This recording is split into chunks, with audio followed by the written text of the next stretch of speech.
you will be anything in God, you have to pray and pray for it. Because before light was, he was. So how can you define him by what he pre-exists? He existed. John the Baptist, Jesus said, was a burning and a shining light. My question to you today is, where is your flame? If there's no flame around your life, it means you come for me, come for me. You know, when people don't understand spiritual things, they take pride in the wrong things.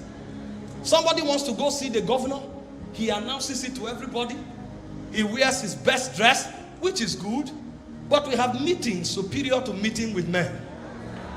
They say, you have come to Mount Zion, the city of the living God, to an innumerable company of angels, to the spirit of just men made perfect. You have come to a higher assembly. There are meetings we attend that is superior to what is held in Echo Hotel and Suites. That's why nothing on earth is qualified to gain our pride. We don't put our pride on earthly things. We now appear among princes in the spirit, and this is why a man who doesn't pray, he doesn't know what prayer is. They say, come for fellowship, you stroll casually. Fellowship is not a place to come casually. Fellowship is a place to come like a king. It's called the ecclesia. Representatives of different dimensions of God are meeting. I told you yesterday, they say some are prophets, they say some are kings, some are wise men, some are healers. We are a conglomeration of dimensions of God, and that's why the fullness of God is the church and the Christ. So when you come here, you are coming for a meeting that is of the highest excellency, because you have been made righteous. You cannot participate, you cannot interact with things that are immortal. See, people who don't know these things, they are struggling to be accepted. When they are praying, they are conscious of their weakness, they are conscious of their rejection. No, when we are weak, that's when we pray, because there is another world where we draw sufficiency from.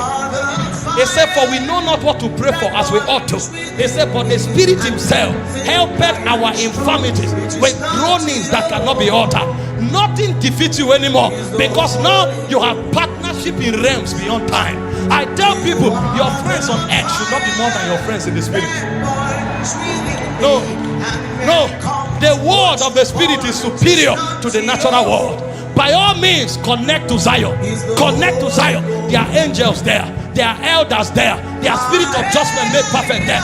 All of these beings are waiting for fellowship and interaction. Did you not read about Jesus? When Jesus became tired, he went to pray.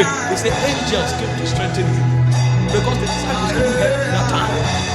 Another time he said in Matthew 17 verse 2 and 3, as he prayed, the fashion of his countenance was altered, his raiment began to glister, and he says suddenly there appeared Moses and Elias. These are just men made perfect. And so when Jesus wants to interact, there is a higher realm of interaction. How can I be depressed? Because somebody lied against me? Somebody lied against me. If men fail me on earth, I look for men in heaven. Men are not only on earth. When John was carried to heaven, he wanted to worship the angel. He said, worship me not, I'm one of your brethren. They are not only men on heaven, they are men on the other side. And can I shock you?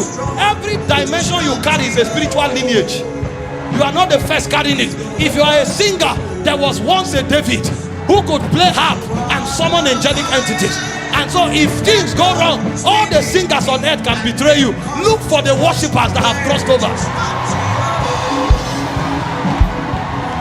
We are a mystical being. You don't know that? All the prophets betray you. Don't worry. They are not only prophets on earth. Daniel has crossed over. Elijah has crossed over. If Jesus could talk to them, you can interact with them in those realms. Don't be troubled. You see people running helter-skelter, trying to win the favor of men. If God gives you favor with men, that's beautiful. But our advantage is not only in time. Come to Mount Zion. He said, who is it that can wield that kind of power? He said, he that is of a clean hands, of a pure heart, that has not lifted up his soul in vanity. And so if I want to be insured in my relationship, all I need to do is to stay humble, stay holy, stay pure. And I know everybody can betray me. Everybody can disappoint me. I will not be bitter.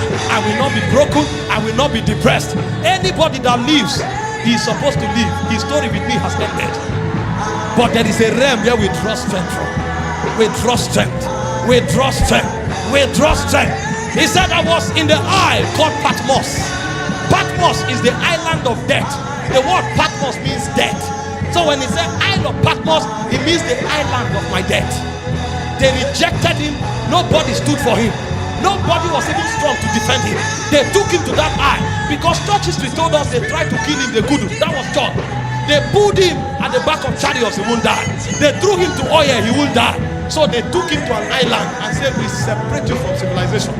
Die of loneliness, die of depression. But he said, I was in the spirit on the Lord's day. I was in the spirit on the Lord's day. And I heard a sound as of a trumpet. And as I turned, I saw 7 golden lampstands. And he saw the one who was, who is, and who is to come. He began to interact with another civilization. And when he finished with Jesus, in Revelation 4 verse 1, he said, I heard a voice from heaven, and a door opened, and he said, come out hither. And as he turned, he saw 24 elders. In Revelation chapter 5, he said, I saw a strong angel proclaiming with a loud voice. In Revelation 19, he saw another person he wanted to worship. He said, no, I'm your brother. So in one encounter, he met Jesus, he met the 24 elders, he met the 4 beasts, and he met spirit of judgment made perfect. How can such a man be lonely? From the island of Patmos, they started writing letters, and they say whoever read this letter is blessed. How can a man sentenced to death become a source of blessing? Because there are realms, there are dimensions. We are not of earth, we are on earth, but we are of heaven. I write to the church of Ephesus, I write to the church of Pergamos, I write to the angel of the church of Sardis.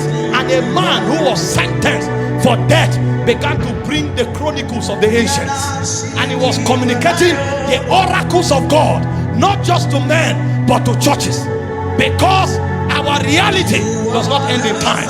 We are on earth, but we are of heaven. When Jesus was walking in Nazareth, he said the Son of Man which is in heaven. We don't begin here.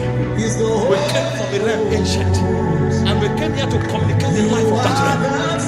And so our assignment here is to bring that dimension here.